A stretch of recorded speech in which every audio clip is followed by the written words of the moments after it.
Let's start off looking at matrix multiplication by looking at multiplying a matrix by a scalar. So we take the matrix A, which is 1, 2, 3, 4, 5, 6, and we multiply it by the scalar B, which is just a number 5. So we're going to form the product B times A. So it's going to be 5 times the matrix 1, 2, 3, 4, 5, 6. So all we do is we multiply 5 by each of the components of the matrix. So it's 5 times 1 is 5, 5 times 2 is 10, 5 times 3 is 15, and so on and so forth. So that's quite straightforward. And in fact, we have already seen this type of multiplication when we multiplied a vector by a scalar. So we can use really the same code that we used for the vector multiplication by a scalar in order to do the matrix multiplication by a scalar. So let's go and we will look at that code now. On the right hand side we have the calling function, on the left hand side we have the subroutine. In the calling function we have the scalar underscore b, which is a value of 5. We have the matrix A, which is 1, 2, 3, 4, 5, 6. The length of the matrix is 6, and the position where we store the results is matrix C, and again it's of length 6.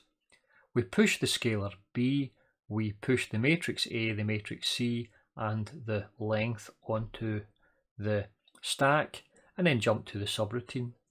It runs through the subroutine, it returns the results into matrix C, and then the program ends. So that's the calling function. Let's look at the subroutine.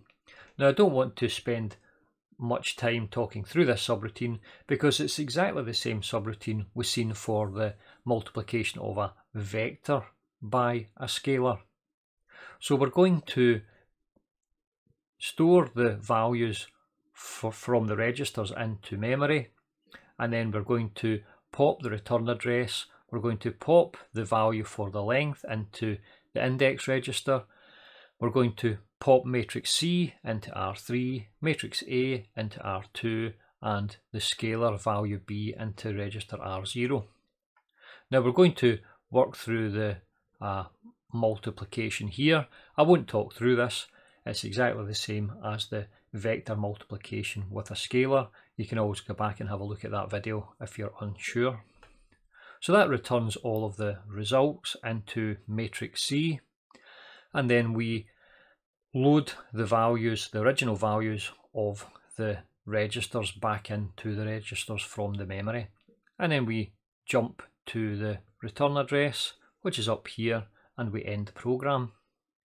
So let's see this actually working within the CPU.